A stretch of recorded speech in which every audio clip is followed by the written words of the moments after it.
చూస్తే పాడిందే పాటరా పాచిపళ్ల దాస అన్నట్లుగా ఉంటుంది ఏపీ సీఎం జగన్మోహన్ రెడ్డి తీరు. విశాఖ కోసం నిరంతరం పనిచేస్తున్నట్లుగా కలరింగ్ ఇచ్చే ఆయన చేసింది మాత్రం శూన్యమనే చెప్పాలి. సాగర నగరానికి అది చేశాం ఇది చేశామని అంటారే గాని ఎక్కడ వేసిన గొంగళి అక్కడే అన్నట్లుగా పరిస్థితులు కళ్లకు కడుతున్నాయి.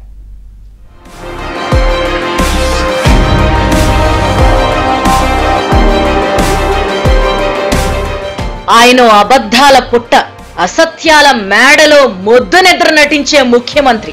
బండి స్టార్ట్ చేశాం, గేరేసి బయలుదేరడమే తరువాయి అన్నట్టుగా విశాఖ కార్యనిర్వాహక రాజధానిపై జగన్ రెడ్డి కల్లబొల్లి కబుర్లు చెబుతారు.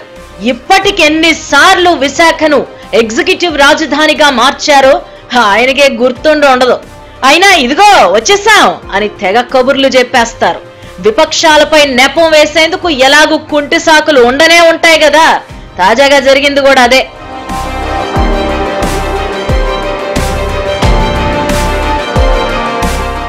ఎన్నికలు సమీపిస్తున్న వేళ విశాఖ మీద ప్రత్యేకమైన ప్రేమ ఉన్నట్టుగా, ఆ నగరం కోసం నిరంతరం తపన పడుతున్నట్టుగా వివిధ వర్గాలతో జగన్ ఒక సమావేశం ఏర్పాటు చేశారు. ఎన్నికల్లో గెలిచి విశాఖలోనే ప్రమాణ స్వీకారం చేస్తాను అని డాంబికాలు పలికారు.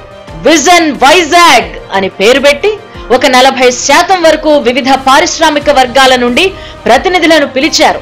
మిగతా సీట్లన్నీ ఏయూ నుండి ప్రొఫెసర్లు, వైసీపీ నేతలు, సాధారణ ప్రజలతో నింపేశారు.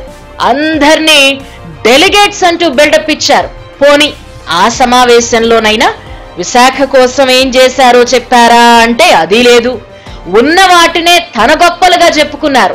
పాలనా రాజధాని చేసి విశాఖ వచ్చేందుకు తాను అనేక సార్లు ప్రయత్నించాను అని, దీన్ని ప్రతిపక్షం వ్యతిరేకించి కోర్టులో కేసులు పెట్టిందని ఆరోపణలు సంధించారు.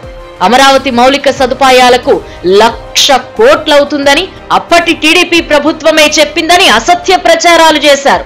పైగా అమరావతికి తాను వ్యతిరేకం కాదని, శాసన రాజధానిగా కొనసాగుతుంది అని కలరింగ్ ఇచ్చారు. విశాఖలో మంచి రోడ్లున్నాయని, మంచి హోటల్స్ ఉన్నాయని, సెక్రటేరియట్ విశాఖలో ఉంటే ఐకానిక్ టవర్స్ కట్టొచ్చని ఆయన ప్రకటించేశారు.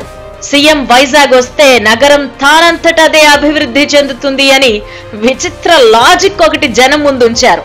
ఎన్నికల తర్వాత విశాఖే రాజధాని అవుతుంది అని చెప్పేందుకు జగన్ చేసిన ప్రయత్నం మాత్రం ఫలించలేదు. Moving further, Vizag would have to develop.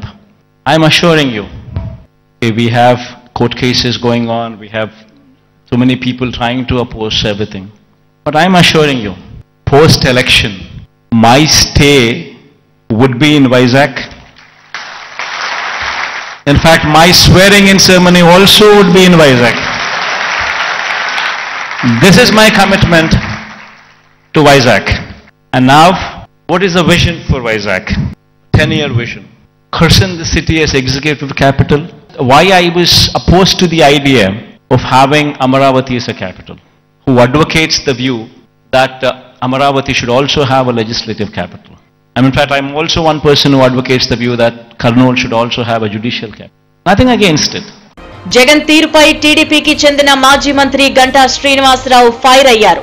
నెలలో వస్తా, సంక్రాంతికి వస్తా, ఉగాదికి వస్తా అంటూ 5 ఏళ్ల అంకం ముగిసిందని ఆయన ఎద్దేవా చేస్తూ ఎక్స్ లో పోస్ట్ పెట్టారు. సిటీ ఆఫ్ డెస్టినీగా ఉన్న విశాఖను జగన్ ఎంట్రీ ఇచ్చిన తరువాత సిటీ ఆఫ్ డేంజర్ గా మార్చేశారన్నారు. విశాఖలో ఉన్న పరిశ్రమలను పొరుగు రాష్ట్రాలకు తరిమేసి ఇప్పుడేమో నగరంలో ఉద్యోగాలు కల్పిస్తామని ఓదరగొడుతున్నారన్నారు. అందుకే విశాఖ జనమంతా రావద్దు జగన్, మాకొద్దు జగన్ అంటూ స్వరం పెంచారన్నారు. ప్రమాణ స్వీకారం కాదు, విశాఖ నగరం నుంచే వైసీపీ పతనం ప్రారంభమవుతుందని గంటా హెచ్చరించారు.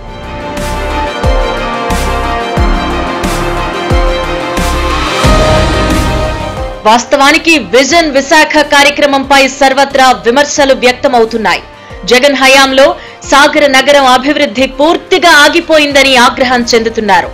విశాఖ భూములను వైసీపీ నేతలు అడ్డగోలుగా దోచుకున్నారని, నగరాన్ని గంజాయి క్యాపిటల్ గా మార్చారని ఆవేదన చెందుతున్నారు. టూరిజం కోసం ఒక్క ప్రాజెక్టు కూడా తీసుకురాలేకపోయిన జగన్ ఇప్పుడు ఋషికొండకు బోడిగుండు కొట్టి అక్కడ 500 కోట్లతో పాలస్ కట్టుకున్నారన్నారు. జగన్ ఎన్నికల స్టంట్లను విశాఖ వాసులు విశ్వసించే రోజులు పోయాయని వారంటున్నారు. ఎన్నికల ముందు యువత భవిష్యత్తు గుర్తుకొచ్చిందా? 5 ఏళ్లుగా విశాఖకేం చేశారో ధైర్యంగా చెప్పగలరా అని జనం ప్రశ్నిస్తున్నారు.